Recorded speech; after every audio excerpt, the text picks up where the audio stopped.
Okay. Because I added everybody in. It was like it actually didn't go live. Sorry, guys. If anyone's been out there waiting, thank you for the patience. I missed the Okay. go live button, so we're Okay. Yes, we're now live. We're live now.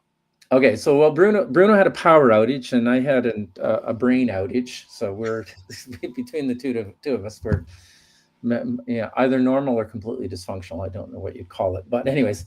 Yeah, so I think I remember first meeting you in 2007. You're running around San Francisco, like for anyone who knows Bruno, he's like It has been that long already, man. 2007 is a long time. More energy than anyone should possibly have, even for a Brazilian, right? So and then we had this community day, and he was saying like, hey, like come join my community day session. And I go, I don't know what this is. Stand here and fine. Bruno's running around the audience, like gathering questions. All of a sudden we plunk up questions, and then we had a whole group of us just like cherry picking. Oh, Bruno is just frozen there. So just hopefully he comes back very quickly. Anyways, yeah, just cherry picking questions. And my experience with Bruno is that is been, well, I could take up the whole session saying my experience with Bruno, but he just does these crazy things with his lovely whiteboard, his last book, right? It was just how to make sense of complex topics. Like career management is like a very complex topic, and Bruno, I have to say that in your book, and actually in your presentations I watched, you've done a wonderful job of taking something that's very chaotic and helping us make sense of it. So it looks like Bruno's dropped off here. So unfortunately, I get to hear from me. I don't have much career advice to give, so can't really say. I will be watching the comments here. So if you want to drop comments in, we have a howdy from a whole bunch of different places. It's really cool. Yeah, drop your name in here. As Bruno has said, he wants to have a slightly very interactive session. So, please drop questions in there that you have for him, and hopefully he'll make sense of them when he finally gets back online. This is dreadful. Let me see if I can go out to make sure that I'm not ignoring the YouTube people. Open with, so we got this spreadsheet in a format. I got a brand new machine. I don't have everything installed, so I actually don't have the software installed right now to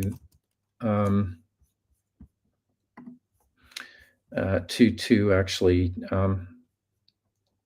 oh, we're live in 3. No, that's weird. Okay. Yeah, anyways, I don't know what to say except for to possibly keep rambling. Hopefully not rambling. That's the wrong one. Okay, let's try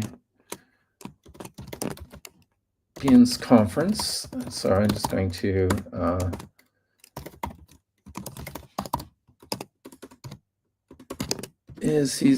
Jonathan is back in. Who's it? Oh, Bruno's back. Okay, so let's add him to the stage. All right. There you are, Bruno. How you doing? Oh man, you're gonna see how things happen when everything goes wrong, right? Well, yeah. So I was just giving the lead up here and just saying like, hey, you wanted to be interactive by the sounds of it. So like, put some questions up there and we'll read them off and make sure that we try to get to as many of them as possible. And I just saying like, your last book, I found it amazing because like you just added structure to a very complex topic, which was chaotic. We made sense of chaos in your book. Like, yeah. Okay, thank you. Yeah, career is a chaotic thing, right, Kirk? But you get this whiteboard behind you, you just start talking and drawing, and all of a sudden you're like going like, wait a second, there's something popping out of there. So it's cool. So, anyways, yeah. So let me share my screen here really quick here, Kirk, and then I'll talk a little bit about this. So let me say to everyone, I'm sorry, I might drop a couple of times here because my generator seems to not be running perfect like I wanted. So, if that happens, I'll come back. But, and you can always meet in another time if that's necessary. But I just want to say hello here to everyone. Hey, Luis. Hey, Marion. So good to see you here, man. Hey, Vincent. I talked about Vincent today in my email because actually I found this so amazing, right? So important that, yesterday, every talk that I was watching, Vincent was there, right? And I think this is amazing, guys, because this is the difference, right? The same way that Vincent's talking about here, some from line friends, other people are talking here. Let me see who else I miss here. I see lots of people here, actually. Samuel and Anisat, right, from Paris. That's good. Hey, Samuel. Hey, Anisat. How Alvenir from a flag that I do not recognize. So Samuel's from Brazil. Sebastian's from Ottawa in Canada. That's great, right? Billy from Texas. Awesome, right? From Barcelona, Spain. Amazing. Okay, everyone, right? So Ronaldo is here from Brazil. So ADL, awesome. Sri Lanka, amazing, guys. You see everyone from Mexico. Mulher Programadora, assuming from Brazil. Hello, everyone. Javali's there, right? Javali's here in the back. Yes, that's cool. All right.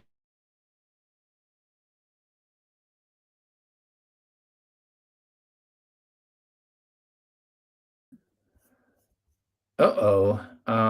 It looks like Bruno's frozen again. And hopefully we get him back, because honestly,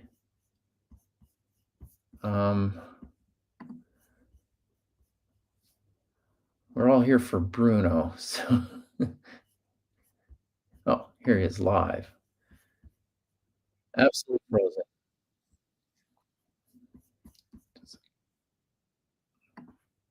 And yeah, so okay, and let's see if we can get him back again. And the answer is I've lost it. Okay. Whoa.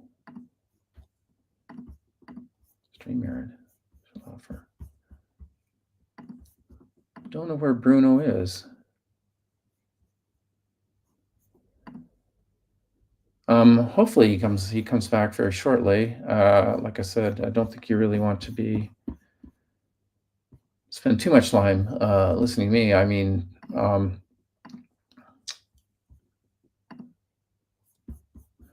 I shan't be rambling on, that's all.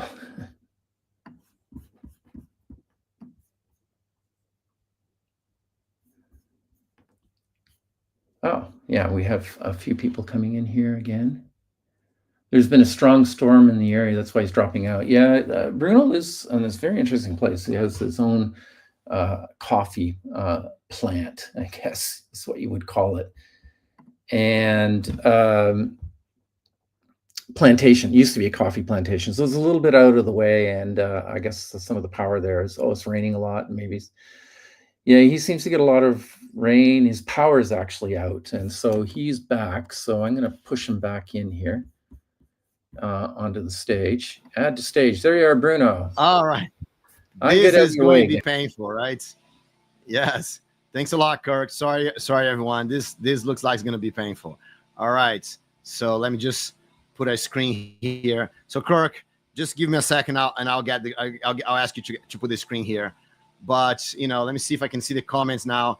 Okay. Yes. I don't know why my generator is not working. You see, you prepare for everything. So now I'm actually on the 3G.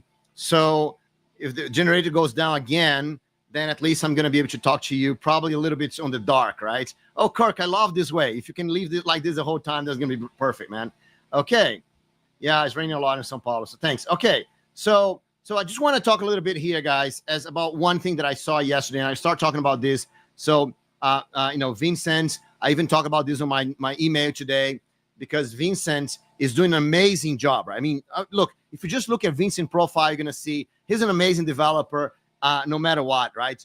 But I just love this thing, right? That he said yesterday that he's taking the days off to participate here, but not just to watch, to talk to people, to answer questions, to send comments. And he said here, I think for referring on him, on his on email. So he's reading my emails. So that's amazing, right? So that's great, Vincent. But that's what I want. I want you guys. That's how you build your career, right? You build your career by showing up, by being visible, by talking with people, by building relationships, right? And so I just love what Vincent is doing. But it doesn't have to be only him. All of us, right? All of us, we should be participating. That's why I love those live conversations, right? And that's what I want to do with you. I know we're going to get a bad start here, and probably I'm going to be, being a little bit on and off. Hopefully the internet's going to be more stable now because I'm on 3G. And then, thanks everyone for keeping up with me. But I think this is an interesting thing, because going live, it's always complicated, right? Things go wrong and the internet falls down and the power goes out, right? From the whole region. It's not only my house, like the whole region. So things like that happens. And we can say, oh, but no, Bruno, so just record a video, right? And just put a video on YouTube, and then there's no problem. Lots and lots of people prefer to do that. I like to be here with you, right? Because it's your career, right? I want to talk to you that you're here. And if you're watching this later on, just record it. That's okay. You can jump the bad parts, right? You can just watch the questions. But next time, try to be here. Try to participate. Try to be, because that's when we can talk about. That's when we can find the problems. We can find your career situation, right? So I'm just going to give, Kirk, if you can put the screen right there. Okay, sorry. So let me talk a little bit about here, right? So when you talk about career, guys, that's, this is the feedback loop, right? This is the feedback loop that we want to happen in our career, right? We want to grow, right? We want to learn more. We want to grow. We want to become better, right? I see this all the time from developers telling me, oh yes, my main goal is that I got to become better. I got to become a better developer. I want to, to be more technical, right? I need to answer the questions better, right? I need to be able to solve problems better. But here's the thing, we think that the best way for us to learn and to be better technically is just to learn things, right? But that's not true. The best way for us to be good at anything is to do that thing, right? And the best way to do, it's hard to connect with all the Java devs sometimes. Yes, it is. I know this, Rosenberg. Yes, but the best way for us to be better, right, is for us to solve real problems. And let's think about this, right? I know there are so many interesting challenges that we can do, so many interesting tasks and exercises we can do. But in reality, the biggest challenge you can solve are the ones that you get paid to do it, right? If you get paid to do interesting things, if you get paid to work on amazing stuff, you will get better. Why? Because you're going to learn, you're going to practice all the time. So right now you probably work for, maybe 8 hours or 10 hours a day or something like this, right? And how much time do you actually have outside of work to learn and practice and become better? Not much, right? So if what you can do is that during your daytime, doing your work, you can practice and become better because you're doing interesting things. You're doing challenging jobs. You're doing, things that you've never done before. If you can do this while you are, you're being paid for that, that's when everything happens, right? That's when you grow a lot faster. That's when you do much more because you have the time to do it, right? And so the main goal that we should have in our careers is to get to those amazing projects, because if we're all working on those amazing projects, if we have the time to work on them, we will be amazing developers. And so the feedback loop that you can see in your screen right now, that's the feedback loop that will get you the amazing jobs, right? Because if you learn and you practice, that is not enough to get you amazing jobs. Why? Because research shows that 75%, even more than that, of the positions in the market are filled through networking. It's not about sending a resume. It's not about doing elite code testing. It's not about any of that. The 75% of the positions in the market are filled by networking, right? And funny enough, those 75% of positions are in what we call the hidden job market. What is the hidden job market? Those are positions that are not visible. You know, I met Vincent here in this event, right? You know, we start talking, we become friends. I know Vincent, I trust him. I see the material that he's creating because Vincent is doing all kinds of interesting things. I see what he's doing. I see the software that he's creating. I see all of that. When I have a position, I call Vincent and say, or email Vincent, because I can see he's reading my emails, right?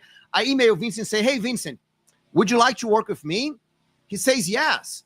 And that position will never show up on the internet, will never show up on a job board, will never be sent to a recruiter to look for you, right? And so those positions, guys, 75% of them are like this.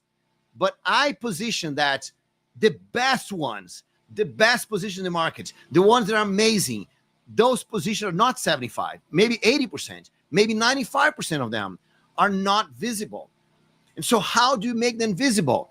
If you learn and you practice, you become better, right? But that doesn't give you access to those invisible positions, right? So what gives you access to those invisible positions is if you do networking, if you meet people, right? If you like I met Kirk Pepperdine many years ago, right? Hey, Syed from Denmark, that's great, right? You meet people, right? So Rosenberg is saying it's hard to connect with devs sometimes. Yes, right? It's not easy to meet people. So you have to do an effort to do that, right? And the best way for you to networking is to share your knowledge, to your friends, share your knowledge to your coworkers, share your knowledge to people around you, share your knowledge on YouTube, on article, on a podcast, right? Whatever, on Twitter, on Facebook, on, I don't know, whatever you want, go share your knowledge. Because once you share your knowledge, what happens? You can meet people and people trust in you, right? So when you share your knowledge, other people know what you know and they trust you in what you know. And when they need what you know, they call you and not someone else, right? So that's why sharing is such an amazing thing for you to do, because it really is going to put you in a position for people to know you. And here's the interesting thing. When you're sharing your knowledge, people are going to ask you and it's going to invite you to work for amazing projects. And when you work on amazing projects, what happens? You learn more, you practice more, and then you can network more, can share more, and that gets you to learn more, practice more, network more, share more, and that becomes this positive feedback loop, right? And that's what we want. We really want to be part of this feedback loop, because once you enter this feedback loop, it tends to grow faster and faster and faster. And what happens is the few people that are doing this, they end up getting the best positions all the time, right? And if you're not one of those people, you end up never getting the best positions. And sometimes you don't even know that those positions exist, right? I was talking to a mentee of mine the other day, amazing guy, a guy that exploded, right? He became committed one of the top projects in the world. And, he now works, a remote job, receiving San Francisco director level salaries, right? And he said to me, Bruno, I never even knew those positions existed, right? Before I entered this feedback loop, I never even knew that those positions existed. So that's what we want. We want to join this feedback loop, right? And so that's why one of the things that I did last year, and I did that with a great friend of mine, Heather Van Kura, right? So we wrote together this book here called The Developer Career Masterplan, right? So it's a book. Heather Van Kura, if you don't know her, she is the head of the JCP, right? So she manages the whole Java community process. She's the one that has to deal with, with big companies, like Microsoft and Twitter and SAP and, all those big companies. And of course, communities like SoJava and the Japan user group, right? And all those. So Heather has to deal with all those people, right? To make sure the JCP works, right? To make sure that we have a new version of Java, to make sure that the Java standard keeps going. So so Heather's very good on community. She's very good on negotiation. I'm good on sharing, right? I'm good on networking. So we join together and we put this book together, right? And that's what I want to talk to you guys about, not about the book, but about everything that we talk about it, right? So we say here that there's 15 steps, right, that you can take to really get into this feedback loop, right? Those 15 steps will really help you get in those feedback loops, right? You have to learn, right? So you learn anything, right? So and to learn, look, it's not learning knowledge. It's not about reading books. It's not about watching videos. It's not even about watching this video here, right? It's about creating skills. When you talk about learning, the really thing that matters in your life, in your career, is building the skills, right? You know, when you build the skills, that's when anything happens. When you build the skills, that's when your brain changes. And what's the only way to build skills, right? Is practicing. That's step number 5 there, right? But another way that you can get in this feedback loop is by taking some certification, right? Certification is something that especially for people that are starting their careers, right, in the first years of their career, get a certification is a great way to show the market that you know that stuff, especially if you don't have real world experience. If you have real world experience, certification are not necessary, right? But if you don't have a real world experience, like certification can help you get into this feedback loop, right? Also, doing networking, right? So Rosenberg here said that, create a good position for yourself. We talk about this in branding in a minute, a mulher programadora, right? But Rosenberg was talking about, sometimes it's hard, right, to connect with other developers. That's why you have to do some networking, right? You have to go meet people, and you can use LinkedIn to do that. You can just go meet your friends, right? I'm sure you have people in your company that work with you, people in your city, right, that you can reach out to. If you don't have people in your city, we're going to talk about user groups in a minute, right? So go find other developers. And a great place to do is right here, right? Talk to people, tell where you're from. If you see someone from the same country as you are, message that person, right? Say, hey, let's exchange LinkedIn. Maybe right now you could just do that. Go there and share your LinkedIn profile so other people can find you, right? A great way. Go try to meet people, right? And then, of course, so I see Professor Isidro here. Hey, Professor Isidro, amazing, man. So that's another Java champion here with us, right? That's great, man. Thanks for being here. So many great people here, right? Ruben, say hello. Hey, Ruben, how are you doing? Siddhartha, say hello. Hey, Siddhartha, how are you doing? Louise, right? Hello. Okay, very good. So lots of good people here. Thanks, everyone. Ismael is also here. Awesome. Siad, right? So here from Copenhagen. That's amazing. So that's networking, guys. That's meeting people. And the same way that I noticed Vincent coming up and talking on several presentations because he was always on the chat, you can do the same, right? We can have a conversation, right? And I'll give you a gift in a minute to make sure that you can talk with me, right? So no matter my power problems, no matter my generator that's not working very well, doesn't matter. I'll show you exactly how you can talk to me in 1 minute, right? But networking is very important, guys. Go meet people everywhere you can. I know that developers are not we're shy people, introverts people. We sometimes believe that all we need to do is software and we can talk ChatGPT, right? But none of this is networking. Networking is with real people, right? So go do networking. And of course, the skills, right? Acquiring skills are the most important things that you can do in your life, in your career. And here's the thing, is skills different than learning, right? You can learn a book, you can read a book, for example, but it's skills, the only way for you to acquire skills is doing. The only way for you to acquire skills is doing. That's why it's so important for you to practice, right? But here's the thing. We think that, oh, yes, I'm going to practice at night. I'm going to practice, on the weekends. That works too, of course, right? The more you practice, the better.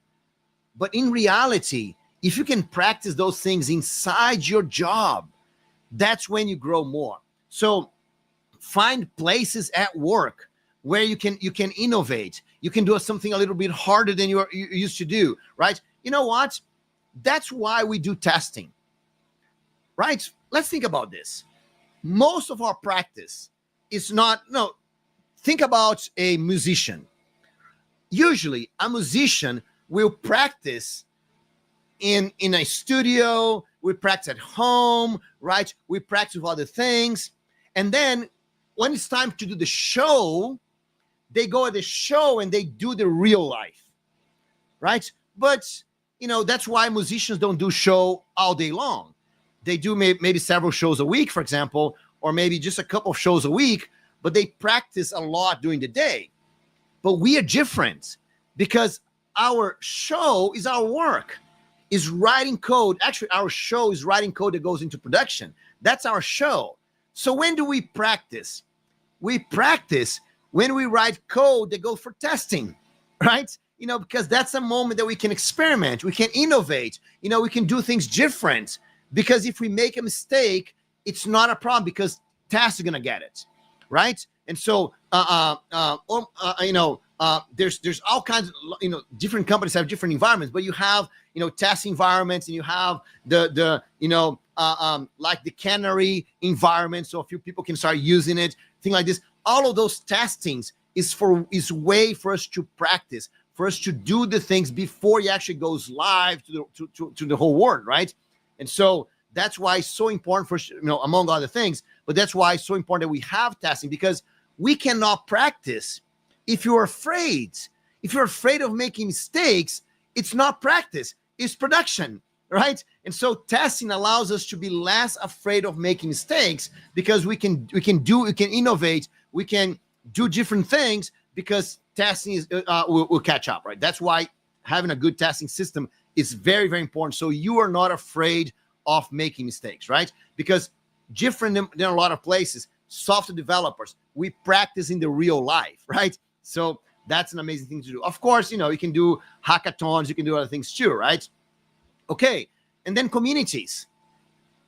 Here, guys, you're participating in a community, right? But that's, right here is just a community that just lasts for the amount of time for this presentation here, and then we all go different places. But there's a lot of other communities that you can be part of, right? There's communities in your city, there are communities online, there's all kinds of places where you can meet other developers.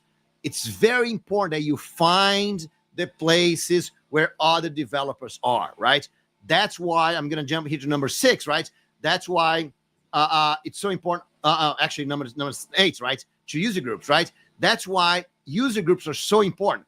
I see here, for example, Luis, that he runs the So Java user group, right? I see, Isidro, that just gave a talk 2 days ago at the So Java user group, right? And so finding a user group near you, near your house, it could be a Java user group, it could be a developer user group, it could be an open source user group.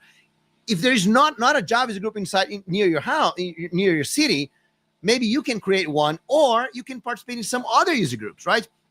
Maybe there's the AI user group, maybe there's the cloud user group, maybe there is the Google user group, whatever, right? Go to places where you can find other developers. That is the best place that you can meet communities, you can network, you can participate with people, right? And one thing that I recommend everyone is find a mentor. Find someone that can really, it can be a coworker, it can be your boss, it can be someone else from your company, it can be a friend that works in another company, right? It doesn't matter, right? Find someone that understands software development, understands, the fundamentals of Java, like Isidro, for example, right? Understands, whatever it is that you're looking for. Find someone that have done what you're looking for. Oh, Bruno, I want to work for international company. I want to become a Java champion. I want to participate in open source. I want to, learn Quarkus. I want, whatever it is, right? I want to be better on the JVM, right? So Kirk, for example, is one of the top specialists on the JVM. Go talk with Kirk. Go be friends with Kirk. Because if Kirk can mentor you on becoming amazing on the JVM, you're going to be one of the top in the world, right? Because if you find someone that already have done what you did, what you want, right? If you find someone that have already done what you want, they can tell you, they can guide you, they can direct you, right, to the right place. But remember, the mentor is the person that's going to direct you, is going to guide you. It's not the person that's going to do things for you, right? So actually, you have to to take the time to do the things. So you have to find someone that you trust, right? You have to find someone that you're going to work with, that you really will trust them and you're going to do what they're telling you, right? Because, if I call Isidro and I ask Isidro, hey, Isidro, can you mentor me on the fundamentals of Java? And Isidro says, yeah, Bruno, I can totally mentor you. So maybe one of the things you should do is that go do this thing here. And I'll say, oh, no, Isidro, this is boring, man. I don't want to do that. It's because I don't trust him. I don't trust that if I do that, those things, it's going to help me. So find someone you trust, right? Find a mentor that you trust. And that's going to be, that's going to actually get you doing things, right? And that's amazing. That's why I love to be mentor or to be mentored by friends, right? Because friends you trust, right? It's amazing. And so one of the things that I want that I want to tell you is that the top people, they also have mentors. So I have mentors. Isidro have mentors, right? So don't imagine that, oh, yes, because those guys are Java champions, they're not looking for something else. They're not, they just stop growing. No, right? You can, even when you're very high up, actually, the higher up you are, the more interesting is a mentor, because then you can grow a lot faster, right? What I think is very interesting by itself, right? Okay, so Rosenberg says, some advice about community creation, right? Especially if you don't feel comfortable about having enough knowledge for leading. So Rosenberg, here's the thing. You do not need to have a lot of knowledge to lead a community. All you need to do is wanting to do, right? Because think about it. As a community leader, you can invite the people that have the knowledge to come present at your community, right? So don't worry. You do not need to have a lot of community experience. But if you have any doubt on how to create communities, for example, you can talk to an existing user group leader. So, for example, I just said here that we have Luis Real here. Luis Real is the leader, is one of the leaders of the Soul Java user group, right? So he's doing a lot of things at Soul Java. And Luis is new at that, right? He just started this just a few months ago, and he's already participating, doing lots of things, right? So Rosenberg, you could, search for Luis Real on LinkedIn, message him, or search for me on LinkedIn, or message me via Java Man, and community leaders help each other, right? So that is a great way. But here's my advice, Rosenberg. Very simple. Get a group of people, 2, 3, 5. If you can get 5 people and say, hey guys, 5 people that want to build a community with you, right? Get 5 people and say, hey guys, let's start a community in our city. And then you can say, okay, so how we start? Well, let's just meet. How about we meet in a restaurant? We meet in a cafe, right? How about we just meet to have an ice cream, right? Just go to a physical place, meet people, talk a little bit. What do you want to learn? What are the things you're looking for? And say, what speakers could we bring here, right? Do you know anyone that could give a talk? Any friend of yours? And just by doing this, right? Just by meeting some people in a cafe somewhere, that's how most of the communities have started, Rosenberg. Just a group of people, group of friends, 3, 4, 5, that meet in a cafe somewhere and decide to invite someone to come talk with them, right? And then imagine that, let's say, you're doing this in São Paulo, right? So I'm in São Paulo, and you say, hey, Bruno, I'm here in São Paulo. We just have this group of people, like 5 people. We want to learn something, right? Do you mind giving a talk for our community? And I say, well, I could. Which day you guys meet? Oh, we meet, I don't know, whatever day, right? And I said, okay, so that's the day I come to São Paulo, right? So maybe I can just go and have lunch with you or have dinner with you. And so these 5 people go to have dinner with me. That's a meeting, right? That's a user group meeting, right there. But let's say, because I live right outside of São Paulo, so it takes me about an hour to get there. So let's say, yeah, it's kind of too far for me, right? Yeah, make me to have a beer, right? Hey, Michael, man, good. Look, amazing people here. So amazing to have you guys here. So let's have a beer, right? Or 2. And so, but let's say it's too far away from me, right? I'm 1 hour away from São Paulo. I don't go there very often. Or maybe it's another city that's very far from me. So you can say, okay, Bruno, I know it's you're too busy, you can't travel here. How about we meet us on a Zoom? And so we do a Zoom call, right? We arrange for a time. It could be like next week, it could be tomorrow, it could be maybe a month from now, whatever time it works for both of us. And then we just meet, right, on Zoom, and we have a conversation. And I'll tell you, how to build communities, or how to, or how to use Quarkus, or whatever is my specialty, right? And so that's how you start. You start small. Don't worry. The community doesn't need to be big. The community doesn't need to be awesome, right? For it to have some speakers coming in, right? And I can guarantee, right? So Kirk is saying here, we start J-Crete while swimming in a bay, right? In Star Wars, right? All we wanted was to create a forum for people to come together and share ideas. Exactly, right? So it's just a bunch of people. It's just a bunch of friends. Don't be afraid, Rosenberg. You don't need to have enough knowledge to have a bunch of friends to discuss things together, right? And then, when So Java started, we're just, six or seven people. That's when we started, right? And today, So Java has, tens of thousands of people in the group, right? And so, yeah, the community can grow a lot, but maybe it doesn't grow that much. J-Crete started just for 2 or 3 people, and now has hundreds, right?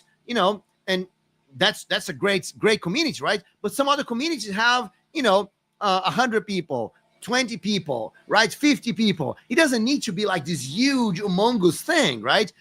For it to be special, right? So, J-Crete, the first event, had 45 people showing up. That's amazing, right? Okay, so, so mentors, user groups, right? So social media.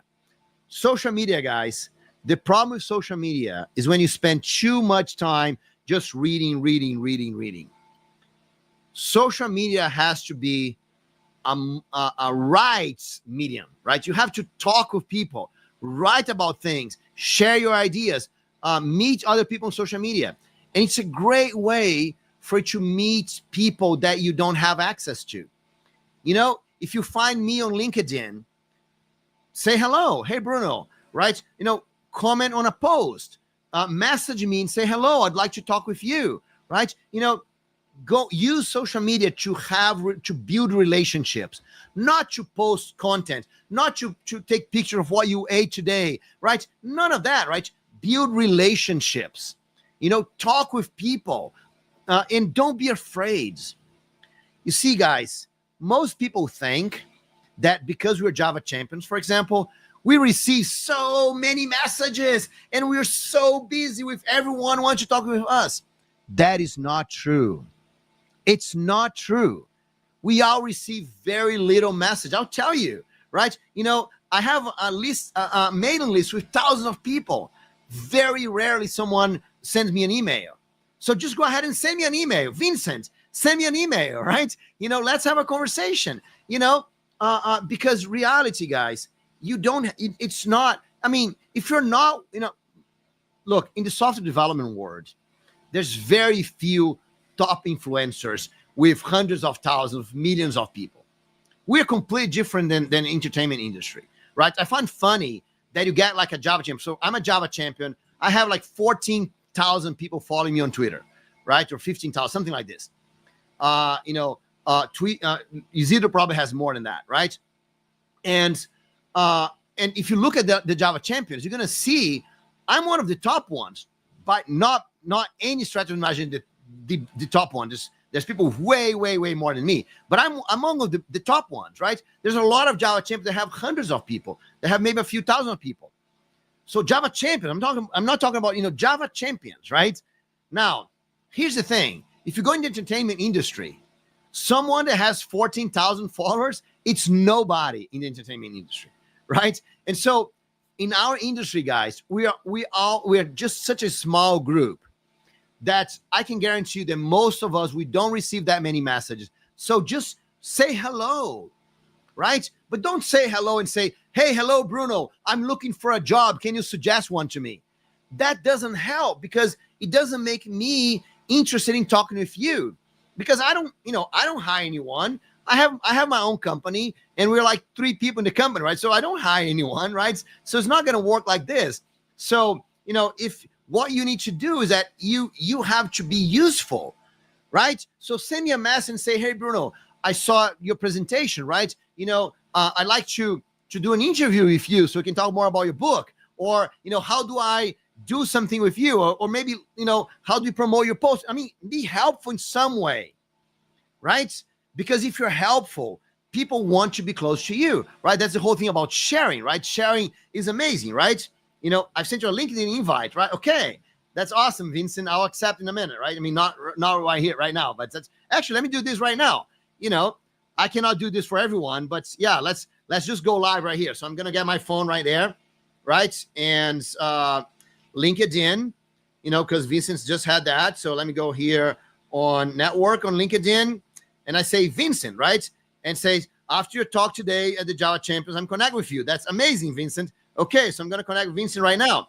Sebastian, right? Sebastian's also here in the group here, right? So that's great, Sebastian. So 2 people that are watching the talk here, they are already connected. You see, if you had sent it before, I would just accept lots of people in the same time, right? That's great. Okay, so yes, use social media as a way to connect with people, right? So Aniklat says, Java groups close to location can be also a good opportunity to meet people from Java. Yes, exactly. Yes, we talk about user groups already. Anisat, that's perfect, right? So Java is a group close to you. It's totally amazing, a great place to be. Now, one place that I love to meet people, I just love our conference. Like this one here, we meet each other. That's great, right? I love our conferences, right? So yes, go to conference, especially in-person conference, because we can have a chat, we can have a conversation, we can go out for dinner. Amazing, right? So conference are a great place to do. Okay, so those two part 1 and part 2, right? Those are the basics, right? And then there's some if you do those things that we're talking there, part 1, part 2, that's already a big step, right? Really, really big step.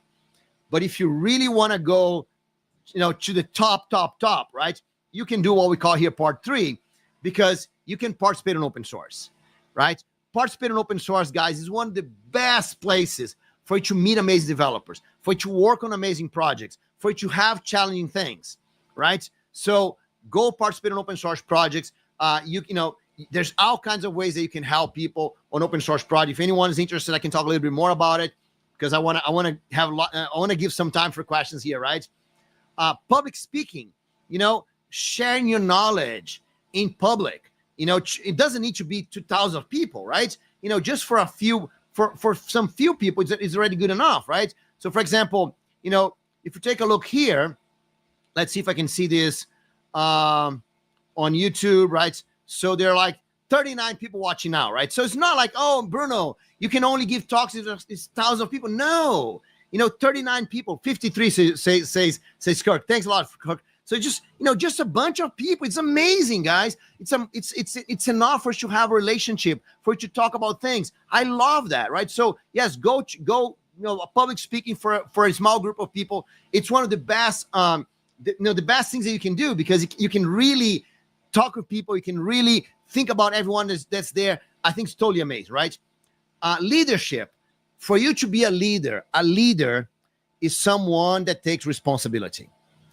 I repeat that. A leader is someone that takes responsibility. Remember, if we fail, it's my fault. If we succeed, it's our success, right? That's what a leader takes responsibility, right? Now, if you take responsibility for your codes, you're already leading your codes. If you take responsibility for your project, you're already leading your projects, right? And so the more responsibility you take, the more leadership you have, right? So yes, leadership are important skills that you have to go and practice, right? One way to do all that, to do networking, to practice, to have leadership, to improve your leadership skills, to improve your public speaking, to participate in open source. One way to participate in user groups. One way to do all of that is by participating on the standards, right? So a lot of technologies have some level of standardization behind. So for example, we have the JCP, the Java Community Process, that standardizes the Java technology, right? We have, for example, the W3C that standardize web technologies. We have the Eclipse Foundation that standardized Jakarta EE, right? So you have all these places where there's a discussion about the standard, and then we can go implement the standard, right? So on those areas, on those places, it's one of the most amazing things you can do, because if you know how to write a standard, you know how to write a blueprint inside your company, you know how to write an architecture for your boss, right? So it's an amazing skill to have, is go participate in the standard process. And last but definitely not least, brands.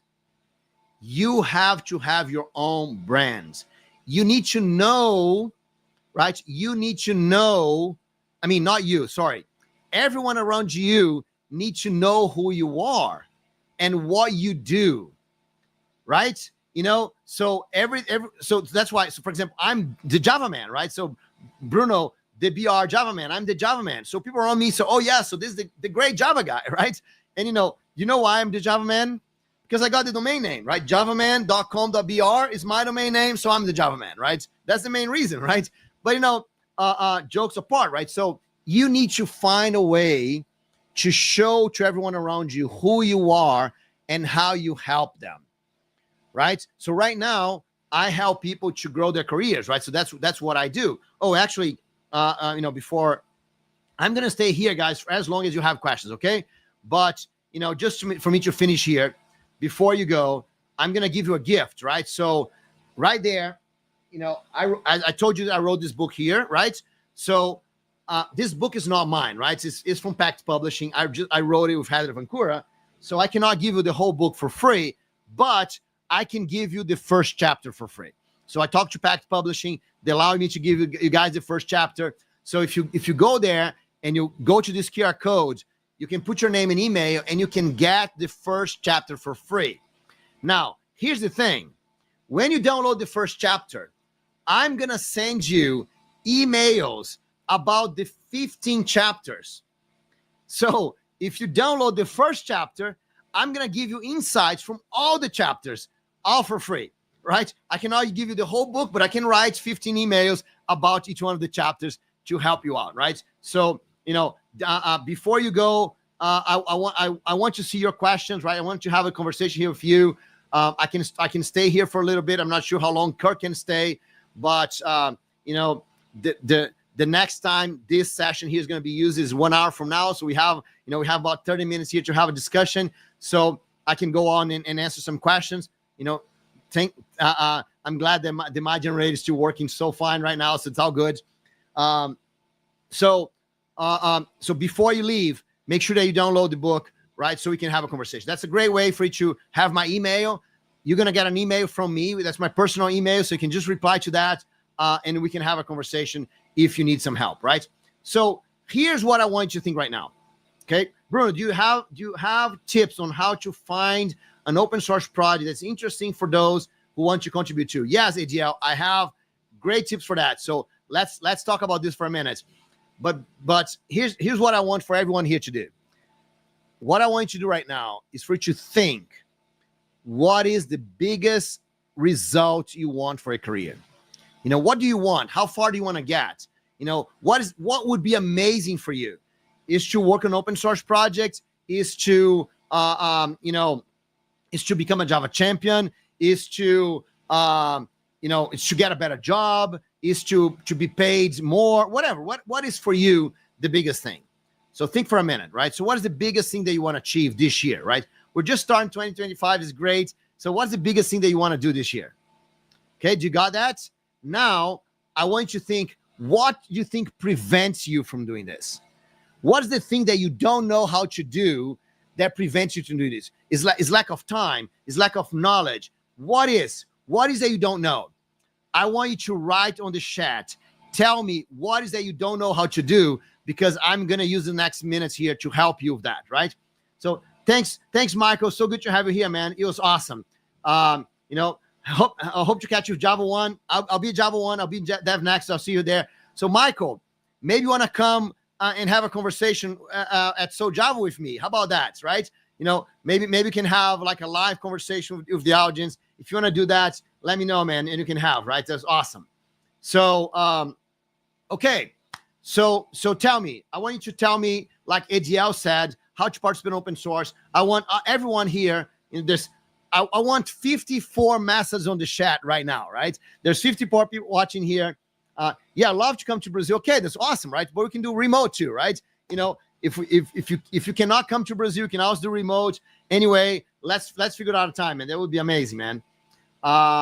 Okay, so so what I want from all of you here is I want 54 messages on what's the problem, right? What's the thing that you're going through? What's the difficulty you're having right now? That's they want to. Awesome, Michael.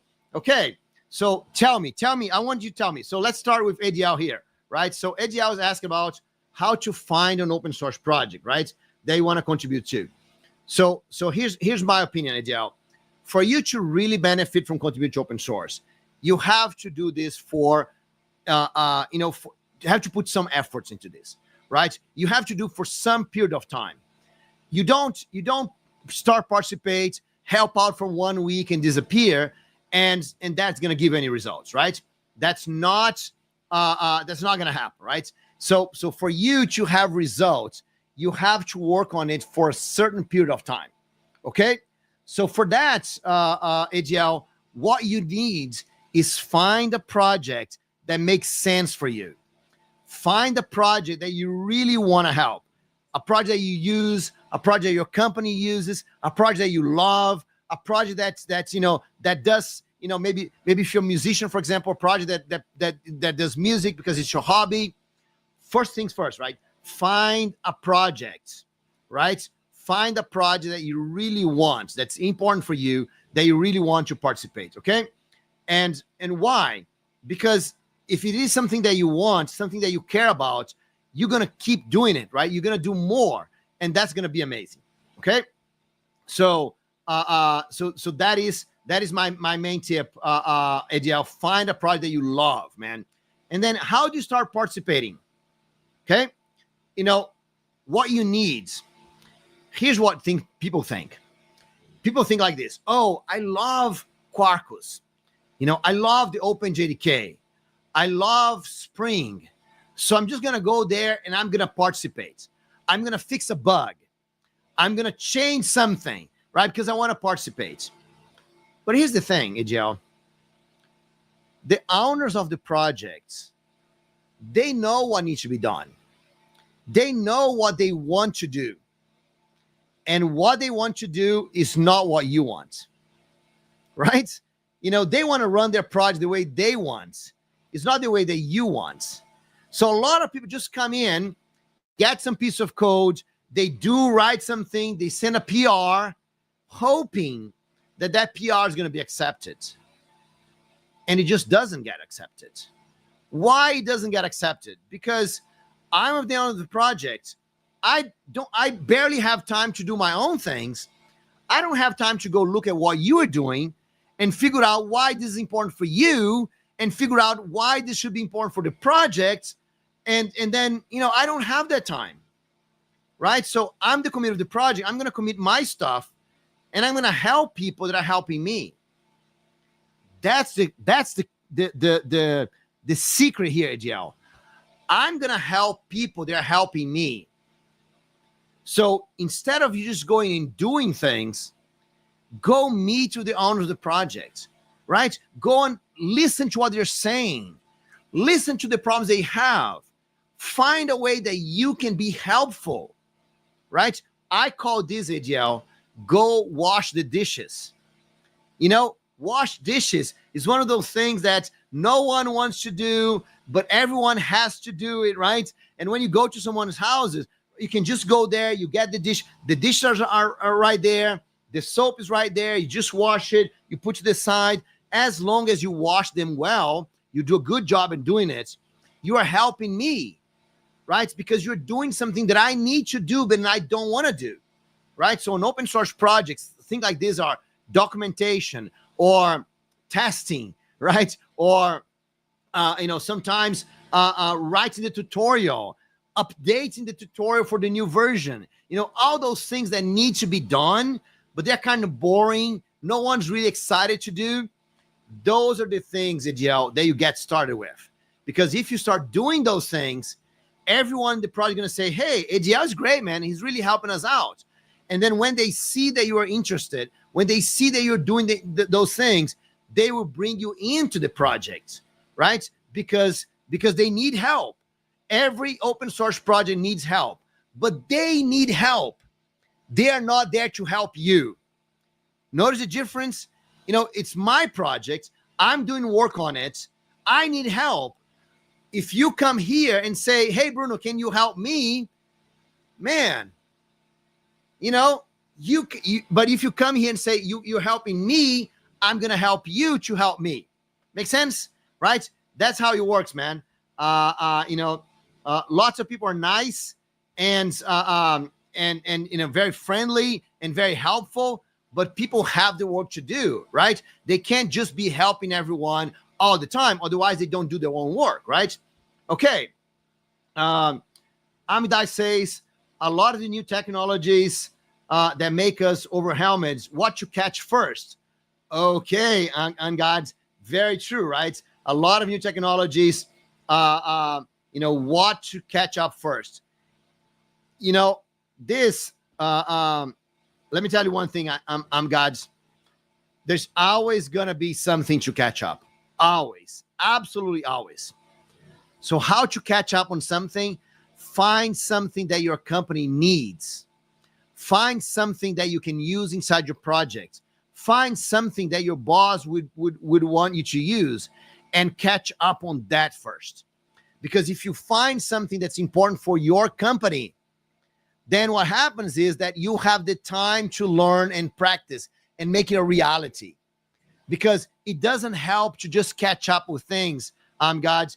You have to practice things. You have to put them in production. You have to work on them in real life. So instead of you being dreaming, oh man, it would be so good for me to use AI. Oh, it would be so good if I could use Kafka in my project. Instead of dreaming about that, find the real things that your company is needing right now. And you start with those. Because if you start with those, you become a better person for your company. And if you become a better person for your company, what happens is that you get more chance to do the things that you want to do. All right. So make sure that you're doing those things at your work. Find ways to do those things at work. And you're going to learn so much more. Okay. Accept my request. I'm going to take a look in a minute. Right. So thanks, Bruno. Love the session. Right. Okay. Thanks, Hannah. That's awesome. Vincent, I'm working towards Java 21 certification, right? To stay up to date. I'm tackling this goal by publishing a newsletter, sharing posts daily on LinkedIn, and fine-tuning my Java Udemy course. Okay, so Vincent, here's my question to you, right? Why? Why do you want a Java 21 certification? You already have a newsletter. You already have posts on LinkedIn. You already have a Udemy course. Why are you taking the certification? Just to have it? It's okay. If that's a badge of honor for you, it's okay. But I have a problem, Vincent, with us trying to do things that's not going to give any results. If having Java 21 certification is going to help you anyway, I love that. If it's not going to help you, Vincent, I want to know why you think it will help you, right? Because that's very important, right? Just doing things just to do does not help. Guys, the important things is not the learning. The important thing is the doing. So, it's about building skills and it's about doing things.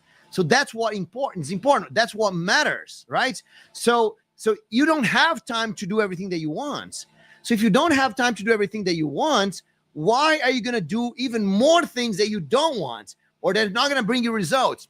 Think about why you need that, why that's important, right? To do, you need to know how. Well, you know what?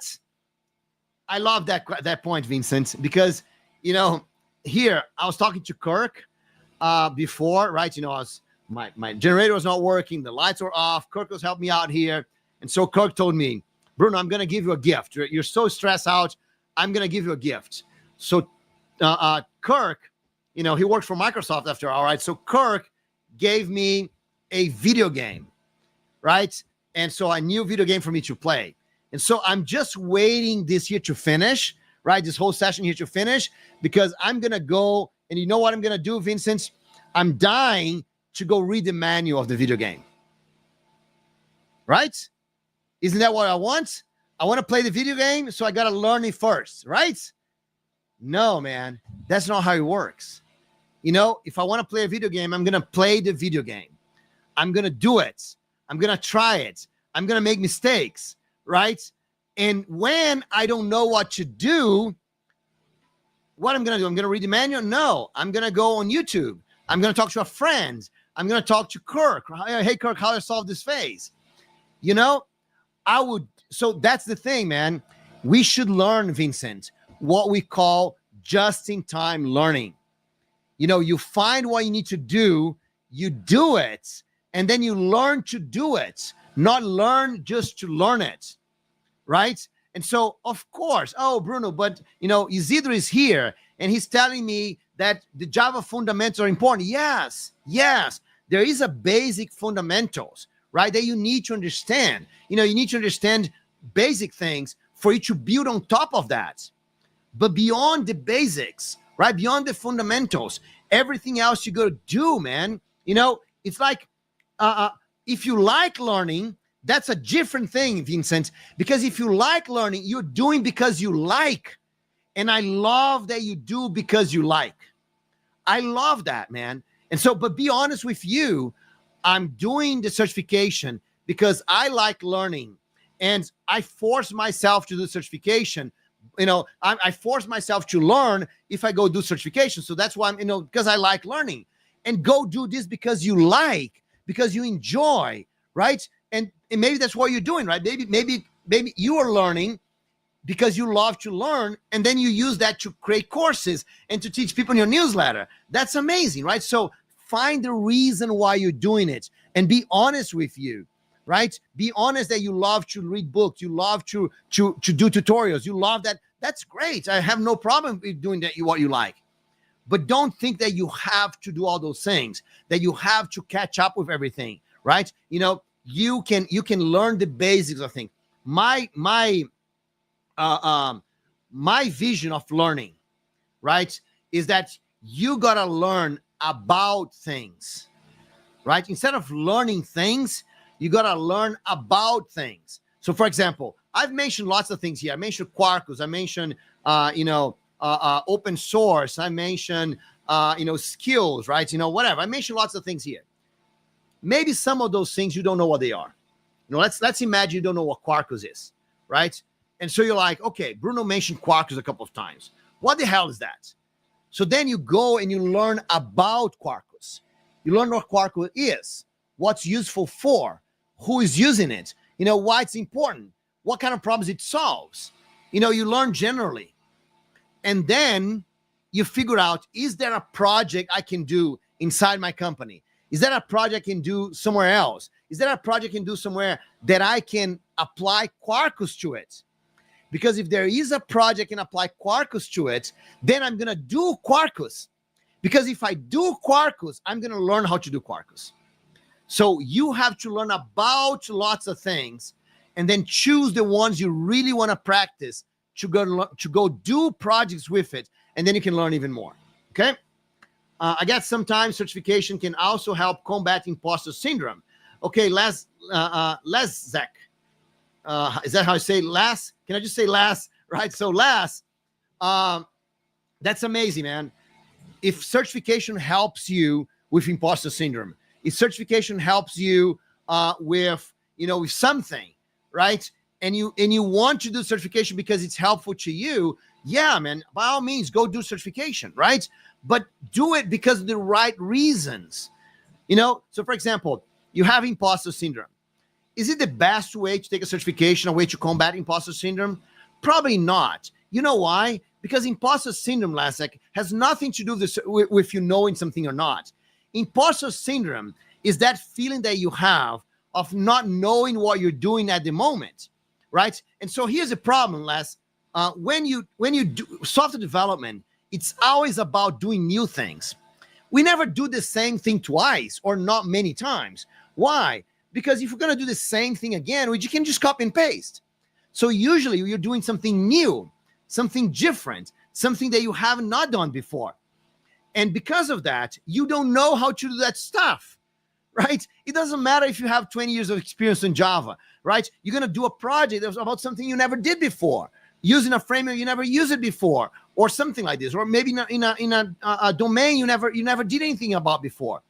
And at that moment, you're going to say, oh man, I don't know enough about that stuff.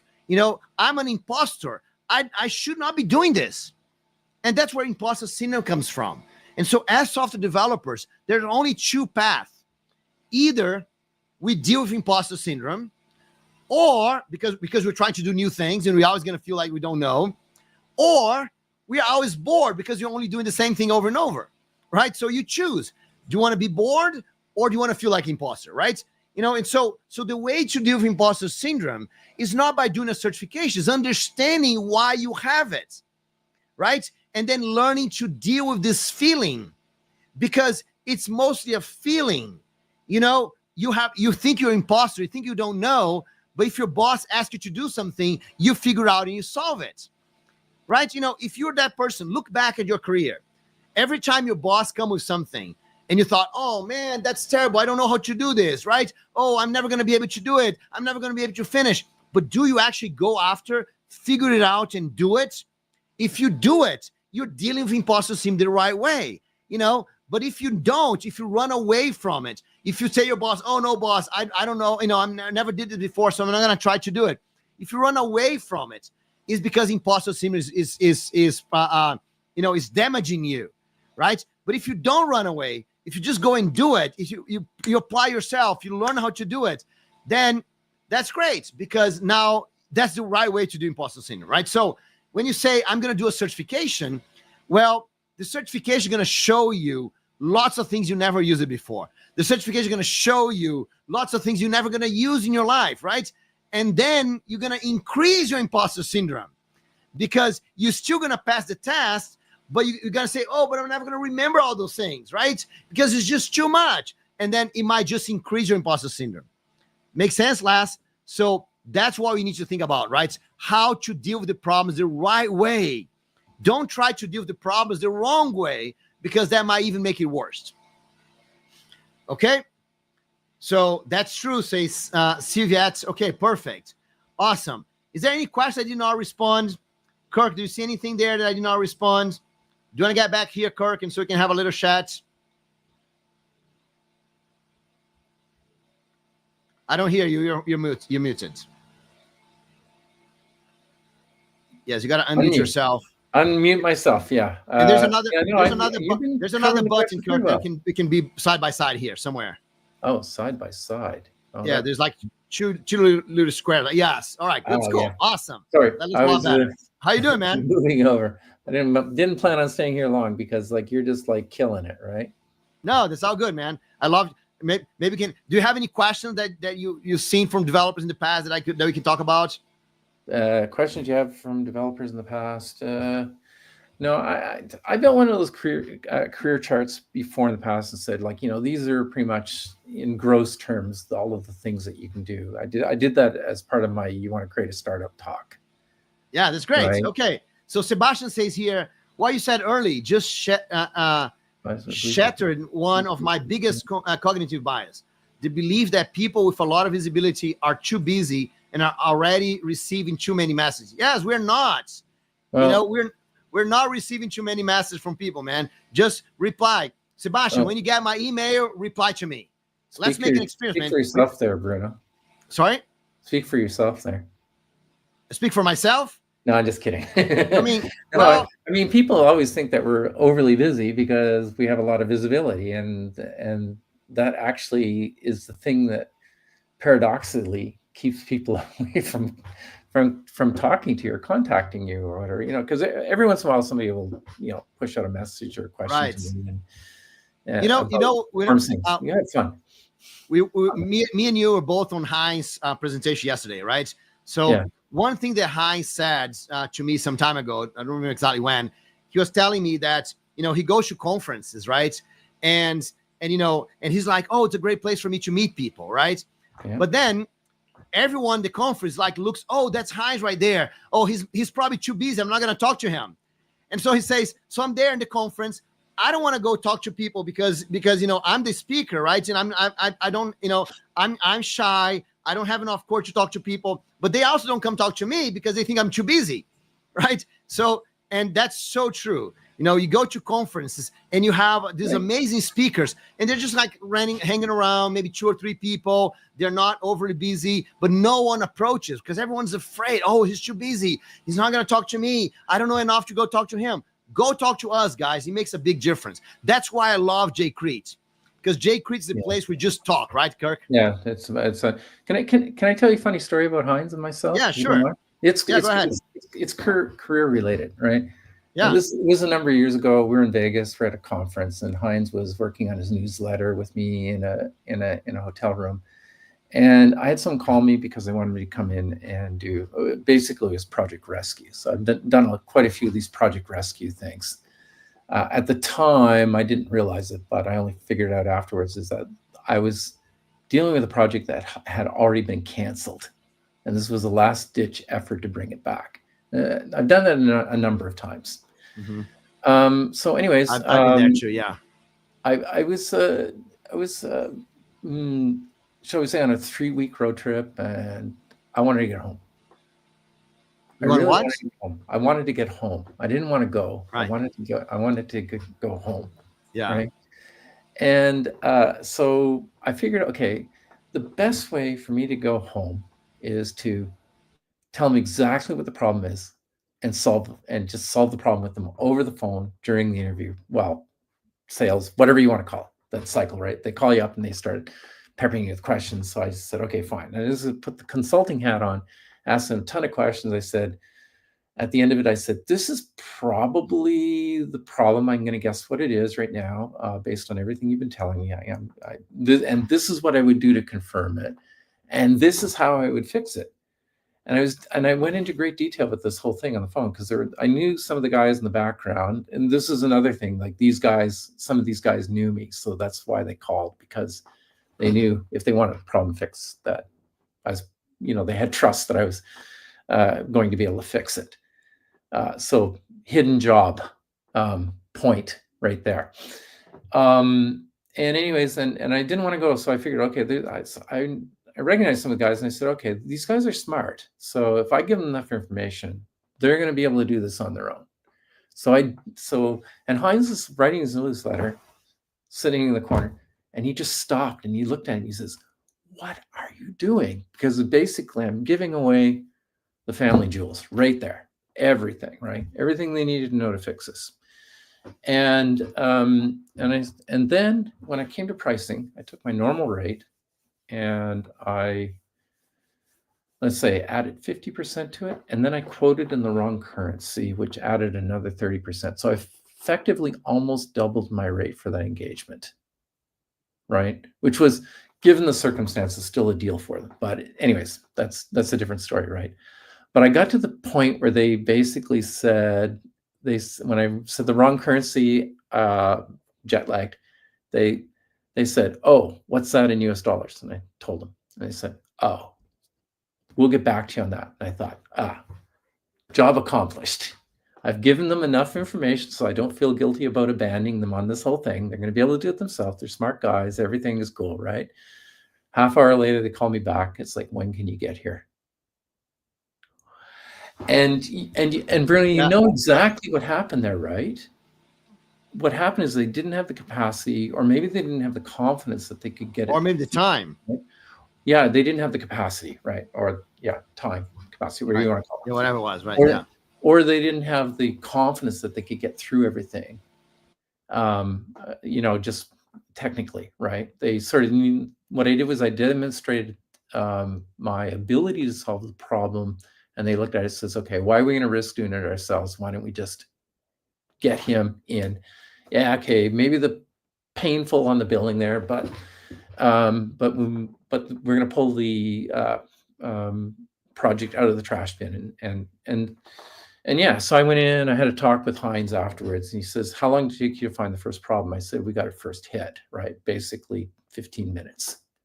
And, Heinz was laughing at that because he thought it was kind of funny that, this project was basically tanked from this one problem that took me about 15 minutes to sort through, right? And they had another problem that they were focused on, which was a real problem, but it wasn't the problem they needed to focus on. So we got things sorted and everything, and yeah, that project was brought back to life, and yeah, simply.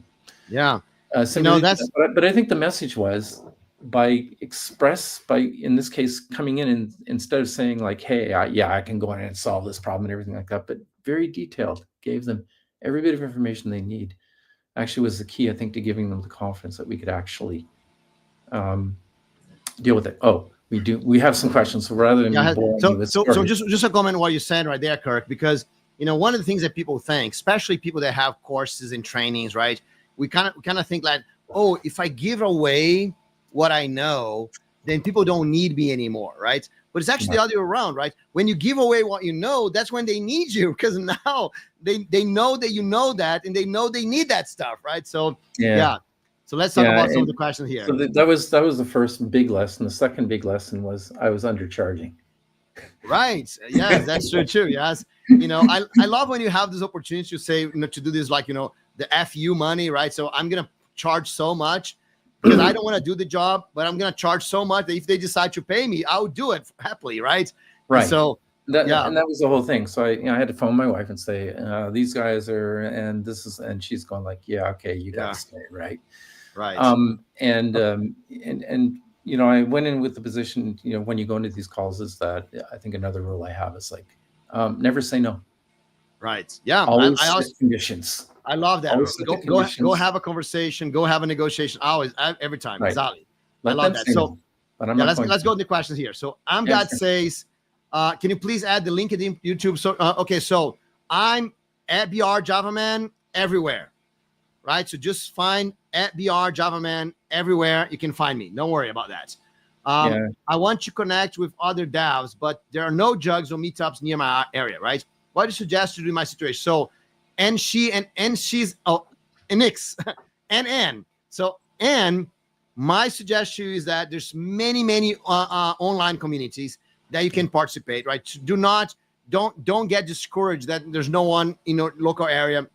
There's a lot of online communities that you can be part of. Most Java user groups do something online those days.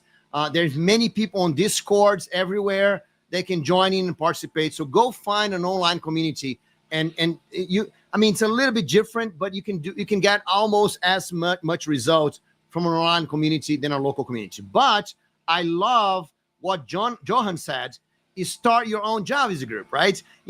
Just get a group of friends, get together and say, hey, let's start something, right? And about people knowing your user group, don't worry too much about that, right? Just get started, right? Get some people, because one person that comes is gonna bring another one and bring another one, and it goes slow in the beginning, but after a little bit, you get a lot more people. So don't worry too much about that, right? Yeah. So Kirk is KCPAP everywhere too, right? Everywhere. Yeah, so that's good. Okay, so then there is Johan says JCon had the option in the app to schedule a 15 time slot to have one-on-one with the speaker, right? I think that worked fairly well. And for people that don't want to walk to the stage to talk to the speaker, okay, that's great, Johan. So one of the things that I'm trying to do this year, right? Oh man, terrible. I wasn't sure about what I was going to do in terms of trips this year.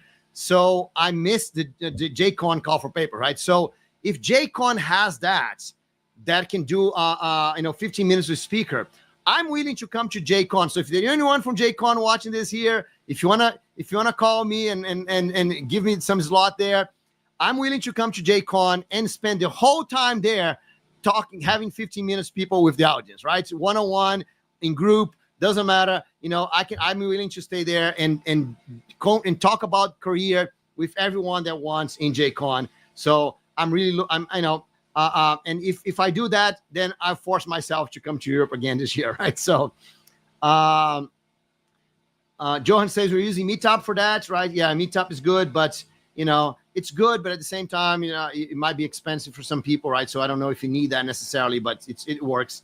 Mazeman says, you have any suggestion for someone who wants to work on a non-profit open source project, any specific project with real social value, which could showcase skills on CV? So Mason, look, I love that you wanna help out some nonprofits, right? There's a lot of projects. I mean, every open source project is kind of a nonprofit, right? But there's a lot of projects. So, for example, the Apache Foundation is a nonprofit. The Eclipse Foundation is a nonprofit, right? The CNCF, right? The Cloud Native Foundation, it's a nonprofit. So there's a lot of nonprofit that are related to the open source projects, right? So you could start from that. But if you really want some social value, then that depends on what kind of things that you want. I mean, you can help all kinds of different projects, all kinds of people. There's lots and lots of projects with open source, with real social value, but you have to find something that connects with you. What kind of social value you're looking for? Do you want to help minorities? Do you want to help religious groups? Do you want to help, women? Do you want to help kids? I mean, there's all kinds of things that you can do. What I would do, Mason, is to find something that you want to do, some kind of thing you want to help, and search for that. There's all kinds of projects, and I don't know anyone from the top of my head here right now because I don't know what you want, right? So think about what you want to do, Mason, because that makes a huge difference. If you do something that you really want, that makes a huge difference. That's going to change your whole life. Okay. And yes, when you work for nonprofits, right, and you're really helping them out, I think you can talk to them and actually have that in your resume, right? So, for example, if anyone is helping SoJava, I'm very, very happy. I'm the president of SoJava. I'm very happy to tell, yes, this guy is helping us out. He's doing this kind of things, right? He's doing software for us. He's doing something like this. I'm very happy to do that because I think it's important to be in a resume. Yes. Do you know any social projects, Kirk, that you can suggest?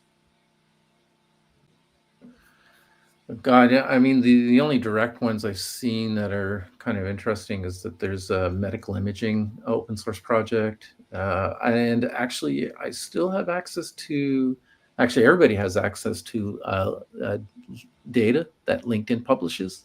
They publish, not LinkedIn, sorry, Wikipedia. Wikipedia, yeah. Yes, Wikipedia.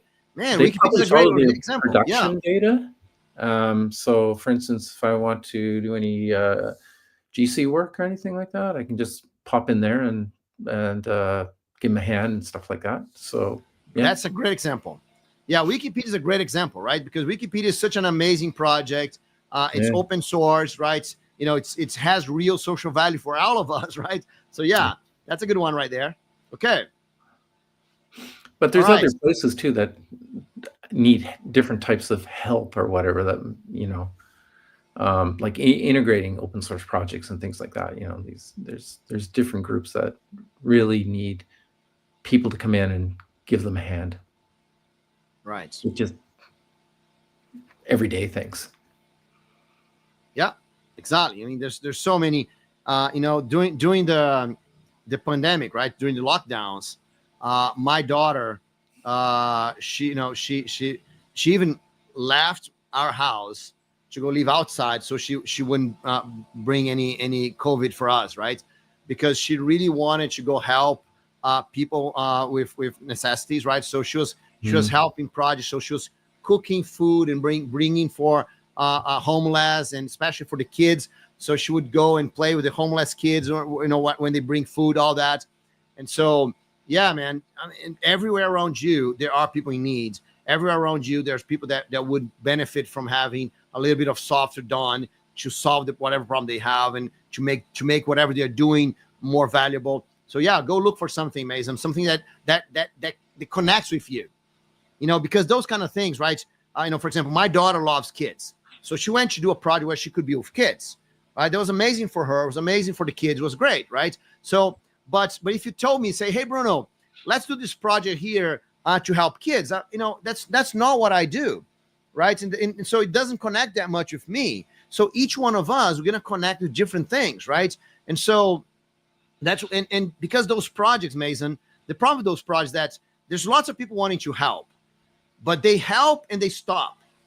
So you put a lot of effort to train the person, to show how everything works, all of that, and then the person leaves, right? So you don't want to do that, right? Because it's just too much work to help people so they leave, right? And so you should choose, Mason, an open source project or a social project that you care about, that you really want to do, that no matter what happens, you continue to work on it. I love open source project, for example, that once you leave your company, you're going to continue to work on it, right? And so, I've been guilty of that in the past, right? To get excited about a project, start helping out, and then get too busy and just disappear, right? We all have done that, but it actually hurts the project because people put the energy in helping you to help them, and then you leave, and so they actually could have used the energy to improve the project instead of just training someone who's not going to stay. So that's kind of remember I said a leader is someone that takes responsibility.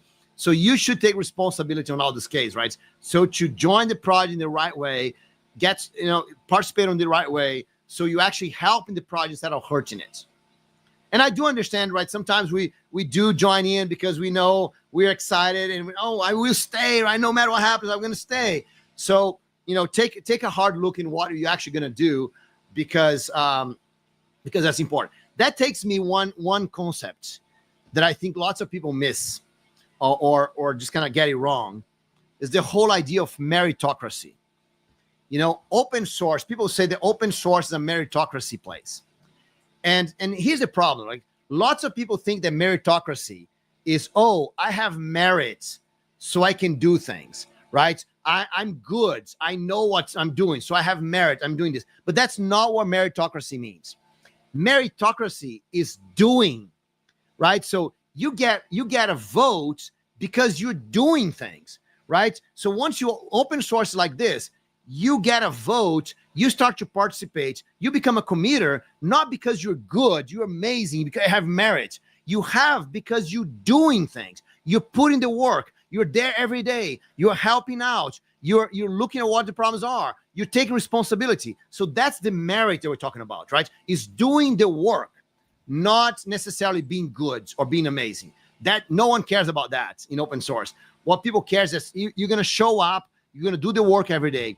And if you show up and do the work every day, it doesn't matter if you know a lot or you don't know a lot, if you know a lot of Java, if you can only help with documentation, none of this matters, right? Because you're there helping out every single day, and that's what matters for everyone.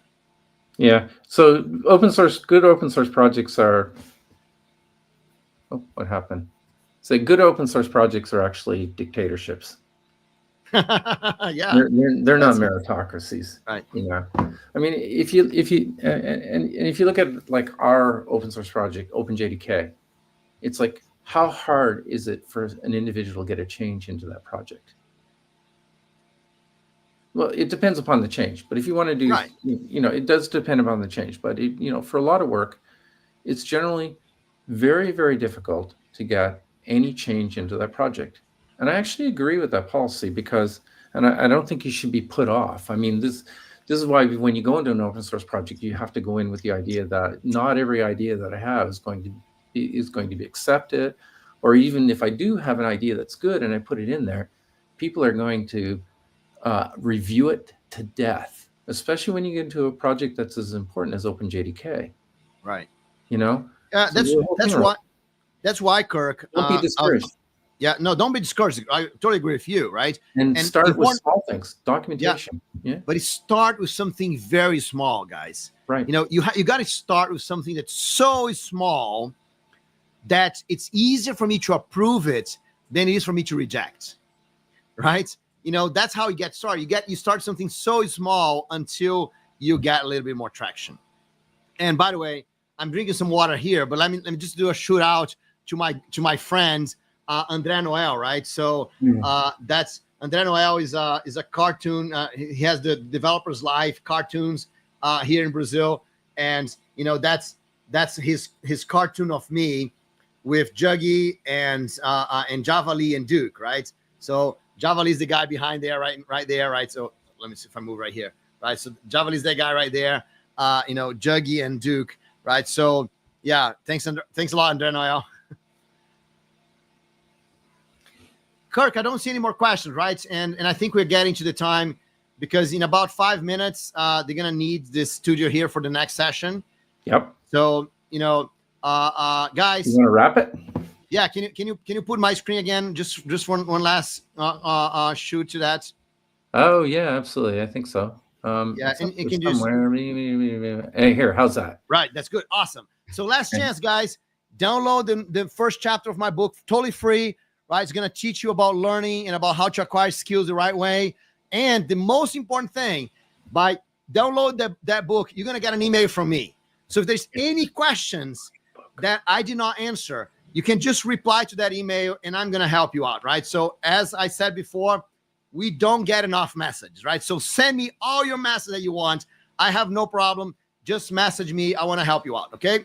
So really, and maybe I can go to JCon and spend the whole time at JCon having one-on-ones with you if you're there.